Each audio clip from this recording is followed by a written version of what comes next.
Nós gostaríamos de estender o nosso cordial bom sábado a todos os irmãos, os nossos amigos, os nossos internautas, que a paz do Senhor esteja com todos nós, amém? Eu gostaria de convidá-los mais uma vez, antes de abrir a Bíblia, para podermos ter mais uma palavra de oração. Querido Deus, amado Pai, estamos gratos, Senhor, porque o Senhor tem nos sustentado, tem nos guardado, tem nos dado vida até o momento. Continue conosco, Pai. Inclina os teus ouvidos para ouvir as nossas orações, nossas petições, e esse culto aceite como aroma suave. Papai querido, manda os teus santos anjos acampar ao nosso lado. Se porventura tiver algum anjo que não seja dos teus, Senhor, nesse momento convide a se retirar, para que nós possamos ouvir somente a voz do Espírito Santo. Nós pedimos todas essas bênçãos em nome do Senhor Jesus. Amém. Meus queridos, o tema de hoje é o tema 7, que vamos começar agora. Lembrando que teve vários temas, né? É sobre Daniel. E essa semana é a semana de oração organizada pelos anciões. O tema de hoje é da arrogância à destruição.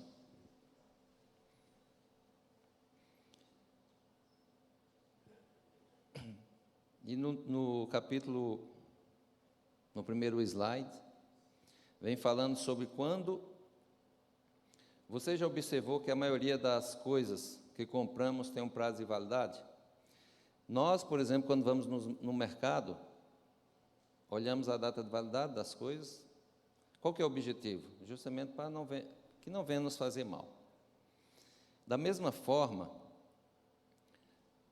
a Bíblia fala sobre os impérios, né? Todos eles tinham data de validade. No capítulo 2 de Daniel vem falando ali sobre a estátua, que vem falando de todos os reinos, e vai até os dedos da estátua que é destruída. Os impérios também têm sua data de validade. E Deus é que determina quando vai ser essa data de encerramento desses impérios.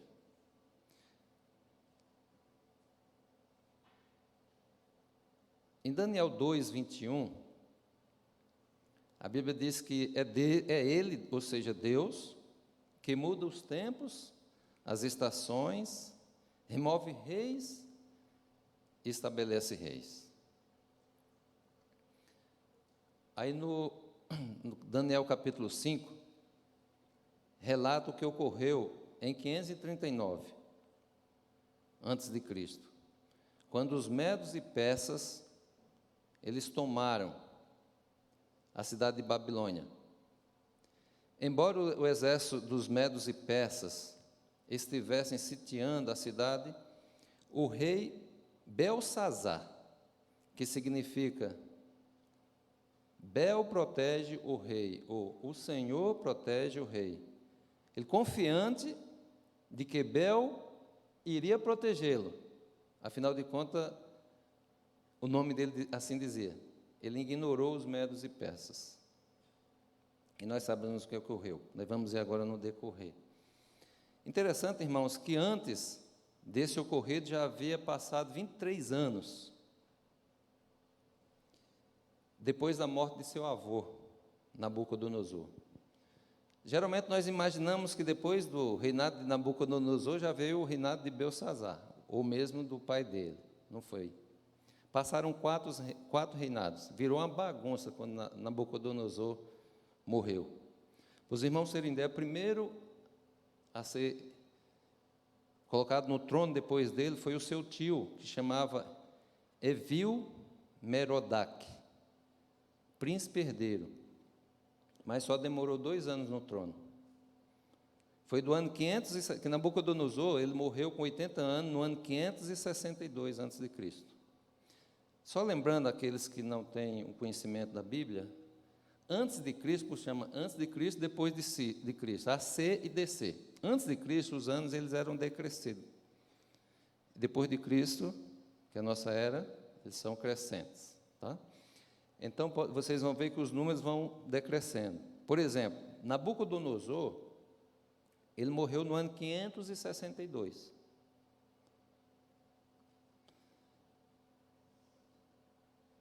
Então, depois de Nabucodonosor, ele morreu com 80 anos de idade. E o que aconteceu? O seu filho, o Evil-Merodach, príncipe herdeiro, ficou no seu lugar. Porém, a primeira ação que ele fez foi libertar o rei de Judá, que estava preso há 37 anos, o rei Joaquim. Foi uma ação boa, não foi? Principalmente para os judeus, que era o povo bom. No entanto, um general, ele não gostou dessa ação, e ele tirou ele do trono com a desculpa de que ele era incompetente, mas na realidade foi um golpe de Estado, digamos assim. E esse general, o nome dele era Neriglissar. É o mesmo general que, quando invadiu Judá, ele libertou Jeremias das mãos ali digamos assim, dos anciões, porque o rei estava querendo libertar Jeremias, só que os anciões não queriam deixar e prenderam Jeremias. E Jeremias, por qual motivo? Porque Jeremias sempre falava que Nabucodonosor iria invadir Judá. E o que aconteceu? Logicamente, chegou nos ouvidos de Nabucodonosor, e a primeira ordem dele foi o seguinte: ó, quando você chegar lá no reino de Judá, a primeira pessoa que você vai libertar vai ser quem? Jeremias. E foi esse general. Na época ele fez isso, né? Porém, depois que Nabucodonosor morreu, ele não permitiu que o filho de Nabucodonosor reinasse, só 2 anos. E ele então reinou, esse general, que era por 4 anos, foi do ano 560 ao ano 556. Depois, quando ele, por algum motivo, foi tirado do trono, eu não consegui encontrar o motivo, eu pesquisei bastante, mas não consegui encontrar, irmãos. Acho que os historiadores não tiveram interesse de colocar. Se alguém souber, pode falar. Mas simplesmente, ele, depois de 4 anos, eu acredito que ele deve ter morrido, porque ele já era um senhor já. O general já era um senhor. Então, ele deve ter morrido, então o seu filho assumiu o lugar, que era Labase Marduk. Só que ele reinou, sabe quanto tempo, irmão? 3 meses. Só 3 meses. E então tiraram ele, e foi sucedido pelo turco. Esse turco era simplesmente o genro de Nabucodonosor, chamado Nabonido. Esse Nabonido, ele reinou 3 anos sozinho, e foi do 556 até o 553. E logo depois ele passou a auxiliar o seu filho Belsassar. Ou o contrário, Belsassar começou a auxiliar ele. Mas o que nós vimos ali era que Belsassar era quem mandava, né? Afinal de contas, ele era diretamente o sangue de Nabucodonosor. E ali, o jovem Belsassar, quando seu avô morreu, ele tinha 18 anos de idade. Ou seja, ele pegou uma parte boa do seu avô, ele pegou a parte que o seu avô se converteu, ele pegou a parte que o avô dele reconheceu. Interessante, irmãos, que Nabucodonosor não era um homem de guerra, por incrível que pareça. A origem de Nabucodonosor, ele era sacerdote, então ele usava o psicológico sobre eles. Era a parte psicológica, ou seja, ele era sacerdote, de origem. Então, de lá, ele persuadia os generais a invadirem e fazer as coisas. Ele não ia na guerra. Interessante, né? Então, ele valorizava muito, mas daqui a pouco a gente fala sobre isso. Então, deixa eu passar os slides aqui.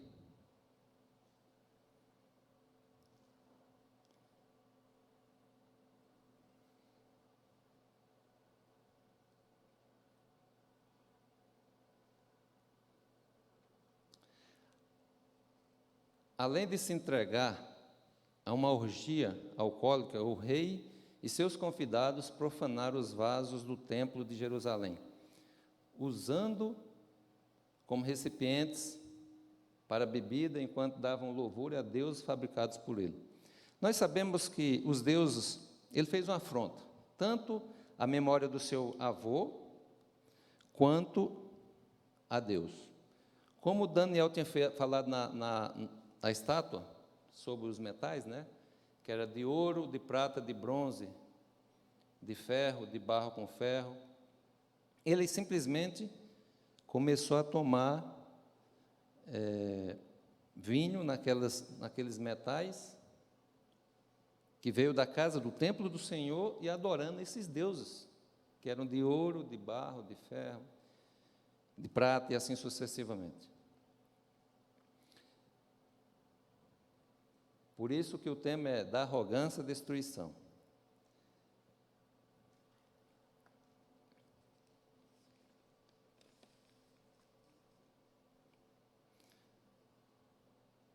Quem era Belsazzar e o que ele fez no banquete que ofereceu aos príncipes de Babilônia?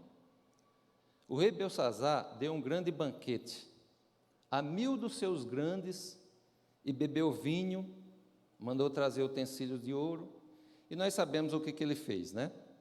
Ele blasfemou contra o Senhor. Nós estamos passando os slides aqui mais rápido, irmãos, que são muitos slides, tá bom? E aqui, a grande Babilônia dominou o mundo por mais de 6 décadas, sendo que o reinado de Nabucodonosor durou 43 meses. 43 anos.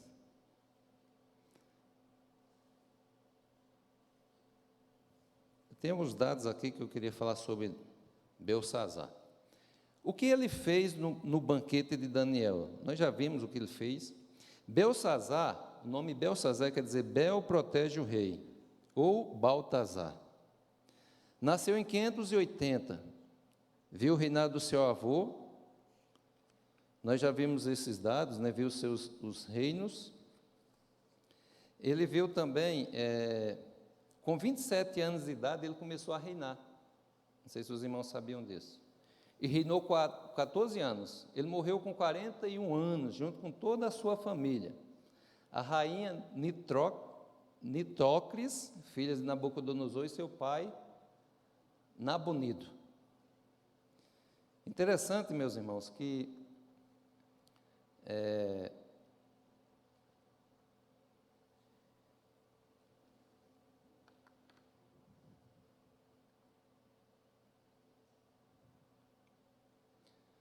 não bastasse as orgias e as bebedeiras de Belsazzar, com os objetivos de difamar a Deus, mandou que trouxesse os utensílios sagrados do templo de Jerusalém.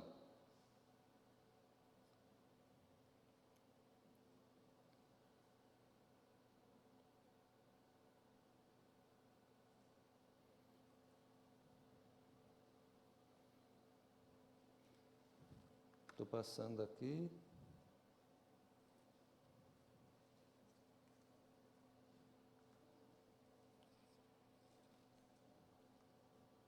O que aconteceu enquanto o rei e seus convidados se embriagavam? Em Daniel 5, do 5 ao 6, vem falando. Na mesma hora, apareceu uns dedos de mão de homens, que escreviam de fronte ao castiçal, na caiadura da parede do palácio real. E o rei via a parte da mão que estava escrevendo. Mudou-se então o semblante do rei, e seus pensamentos turbaram, e as juntas dos seus lombos se relaxaram, e os seus joelhos batiam um no outro. Irmãos, isso aí foi pesado para Belsazzar. Por que foi pesado? Ele, aparentemente um rei forte, né? Decidido, quando viu algo incomum, ele ficou muito nervoso, ficou pálido, ficou com a tremedeira, os joelhos batendo um no outro. Muito triste essa situação. Interessante que quando apareceu os dedos, ele ficou muito apavorado e a sua mãe teve que intervir.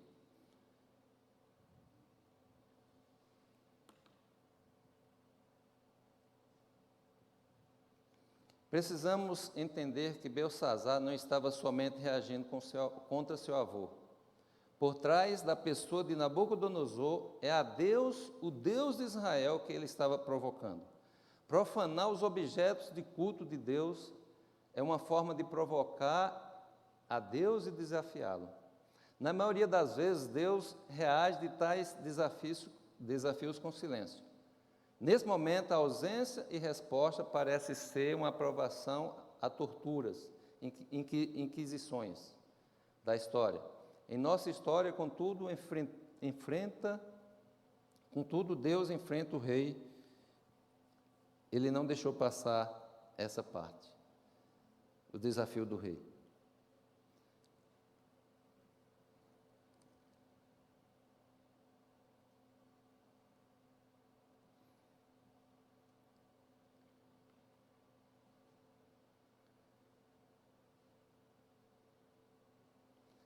E aqui vem fazendo uma pergunta: que atitude tomou o rei diante da escritura na parede?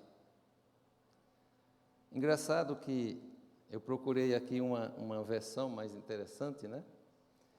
Que o rei ordenou em alta voz. Eu vou ler nessa versão, diz assim: aos gritos o rei mandou chamar os encantadores, os astrólogos, os adivinhos, e disse a esses sábios de Babilônia: aquele que lê essa inscrição e interpretá-la, revelando-me o significado, vestirá um manto vermelho, terá uma corrente de ouro no pescoço e será o terceiro em importância no reino.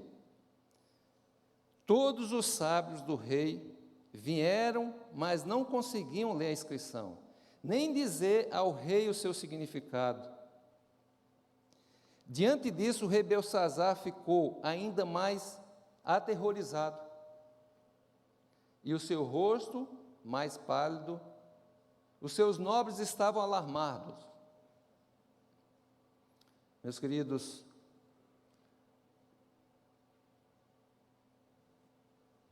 assim como ocorreu no capítulo 2 e 4 do livro de Daniel, os sábios de Babilônia foram novamente convocados para tentar desvendar o mistério de Deus, porém sem nenhum sucesso. Como diria Cristo: graças te dou, Pai, porque ocultaste essas coisas aos sábios instruídos e as revelaste aos pequeninos. Quem que é os pequeninos? Daniel. Nós vimos ali que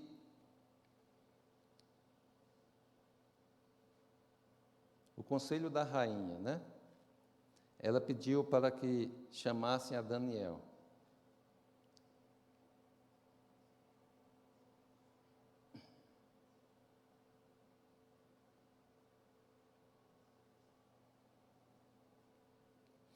E Daniel chega. Lembrando os irmãos que eu estou passando os slides, porque são muitos slides, tá bom? Daniel chega então. Daniel chega. E a primeira coisa que Daniel faz é repreender o rei. Ó rei. Vamos ler então. Antes de Daniel dizer ao rei a interpretação da escritura nas paredes, ele repreende o rei severamente. Ao falar de Nabucodonosor, Daniel relembrou ao rei como Deus lhe havia concedido o reino, a grandeza, a glória e a majestade.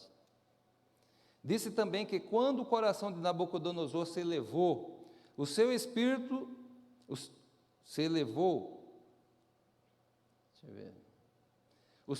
se tornou soberbo e arrogante. Deus o derrubou do seu trono e foi expulso dentre os filhos dos homens e viveu semelhante aos animais. A história do passado deveria ser impressionada deveria ter impressionado o coração daquele jovem rei. No entanto, ele fez o que fez. Irmãos, Nabucodonosor era um homem, embora na sua cultura um pouco bravo, um pouco imediatista, né? Mas era um homem também que ele se arrependia de imediato, né? Ele não pagava para ver, como foi a história. Quando ele jogou, por exemplo, os 3 jovens, Sadraque, Mesaque e Abednego, ali na fornalha, como o irmão já comentou aqui, quando ele viu o 4º homem semelhante aos filhos dos deuses, ele de imediato a sua ira passou. E ele pediu para que trouxesse eles para fora. E logo depois ele meio que se arrependeu. E logo ele fez um decreto. Sempre ele fazia decretos quando ele se arrependia, né? No entanto, irmãos, como muitos de nós, fazemos planos, fazemos propostas a Deus e não cumprimos. Não é assim que acontece? Quantos de nós faz projetos, promete a Deus e depois não cumpre? Nabucodonosor não era diferente. Era como nós, o homem que tentava acertar. Pode ver que ele era um homem que respeitava as religiões. Ele respeitava a cultura das nações. Quando eles invadiam, que ele em si, como já falei, ele não invadia, ele ficava no palácio. Quando os seus generais traziam, ele perguntava qual era a cultura das pessoas. E ali ele logo tentava influenciar os sábios naquele ministério. E a Bíblia diz que a pessoa perece por falta de conhecimento, né? E ele não tinha conhecimento.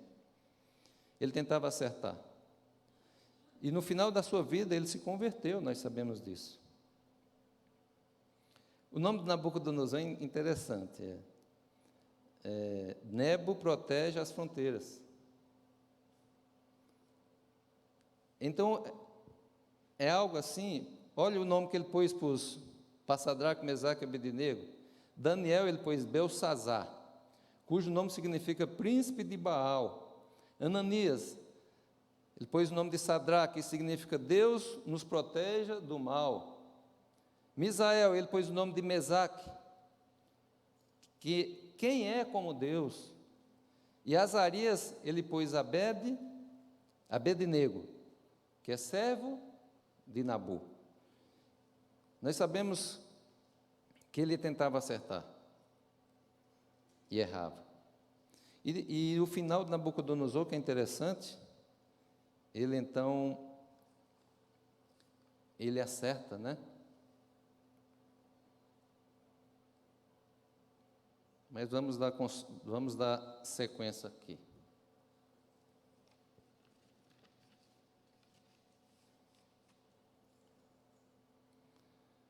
Qual foi o pecado de Belsazzar?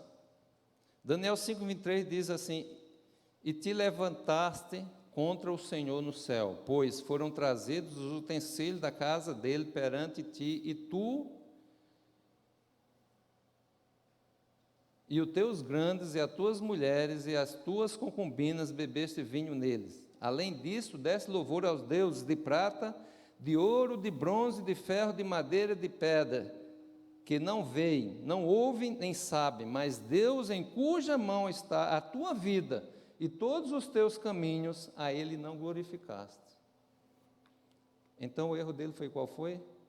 Não glorificar o nome do Senhor. Você lembra que o seu avô, quando ele errava, ele glorificava posteriormente, com alguns decretos? Interessante, irmãos, que Deus quer o coração contrito. E vimos aqui, deixa eu passar mais uns slides aqui para frente, para nós, senão vai ficar muito longo.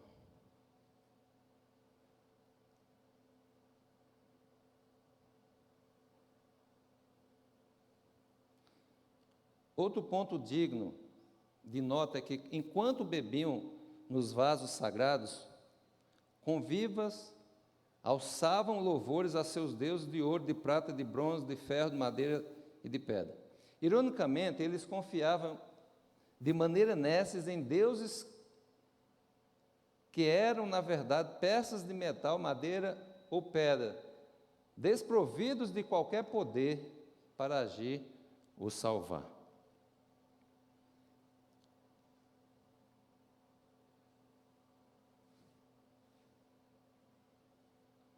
O que significava na escritura a parede? O que significa a escritura na parede? E Daniel 5:24 lá fala assim: então dele foi enviada aquela parte da mão que escreveu este escrito. Este, pois, é o escrito que se escreveu: Mene, Mene, Tekel, Parsim. É esta a interpretação daquilo. Mene, contou Deus o teu reino e o acabou. Tekel, pesado, fosse na balança e fosse achado em falta. Pérez, dividido foi o teu reino e dado aos medos.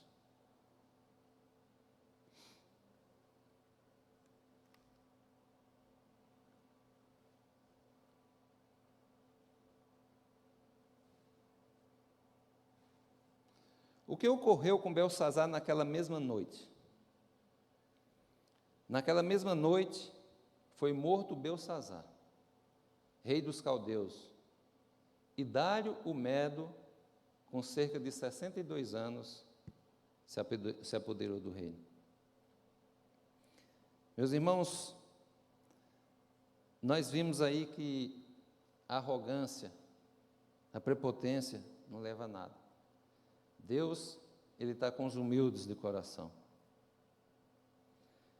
E eu queria deixar para os irmãos aqui um provérbio. O provérbio nos dá um conselho, por exemplo. Em Provérbios 10:27, diz assim: o temor do Senhor aumenta os dias. Olha bem, ó. O temor do Senhor aumenta os dias. O jovem morreu com 41 anos de idade, meus irmãos. Mas os anos dos ímpios serão abreviados. Em Provérbios 9:10 diz o seguinte: o temor do Senhor é o princípio da sabedoria, e o conhecimento do santo, o entendimento. No 22:6 diz assim: ensina a criança no caminho que deve andar, e ainda quando for velho, não se desviará dele. O que faltava no passado era isso, irmãos, era dar atenção aos jovens, orientar. Eu fiquei imaginando assim, o Nabucodonosor, ele teve a oportunidade de assim orientar o seu neto. Até porque eles estavam convertidos, né? Até os 18 anos, os jovens, talvez ele ouviu do que Deus tinha feito por Nabucodonosor. No entanto, depois que Nabucodonosor morreu com 18 anos, logicamente virou uma bagunça e foi 4 reinos diferentes. E a tendência do adolescente, do jovem, é esquecer, né? E ele esqueceu de tal forma que aos 27 anos, ele começou a reinar, subiu para a cabeça, e aos 41 anos, fez essa ação aí que levou à sua morte.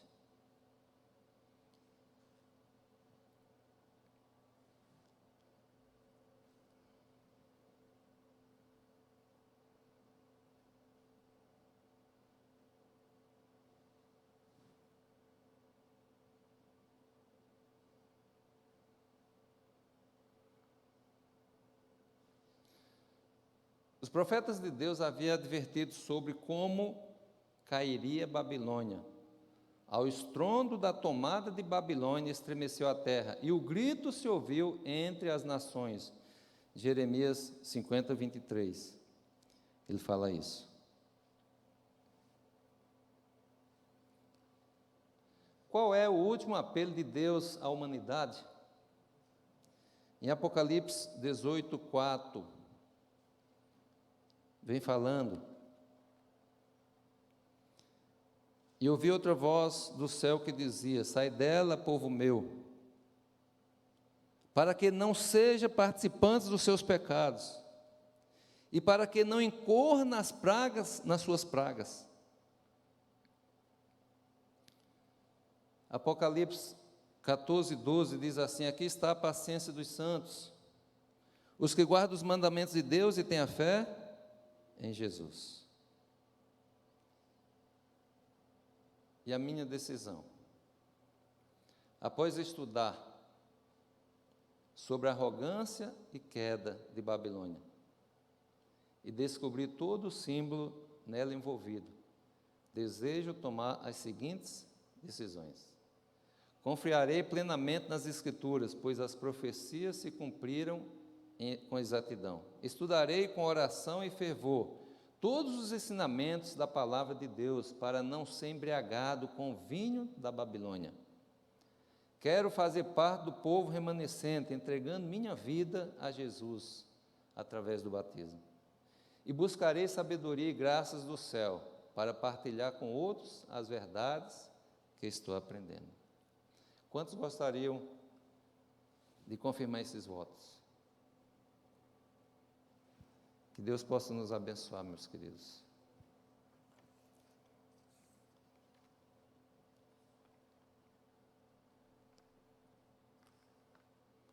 Fazer a oração? Fazer a oração final? Tem algum hino? Tem algum hino? Depois. Vamos orar então, meus queridos. Vamos ficar em pé, fazer a oração?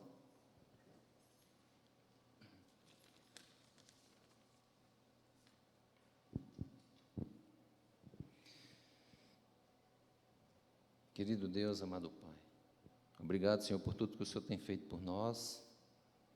Obrigado por o Senhor ter nos mostrado, ter nos orientado que a arrogância não leva a nada. Nós sabemos que todas as coisas te pertencem, Senhor. O Senhor pode constituir reinos e tirar reinos. Então, que nada venha subir para a nossa cabeça. Que nós possamos estar na Tua presença. Que o Senhor possa estar conosco todos os dias até a consumação do século. E que possamos ter humildade e termos o mesmo sentimento que houve em Cristo Jesus. Que, mesmo sendo Deus, Ele não tomou a forma de Deus aqui na terra. Pelo contrário, Ele se tornou um servo, ao ponto de morrer a morte de cruz.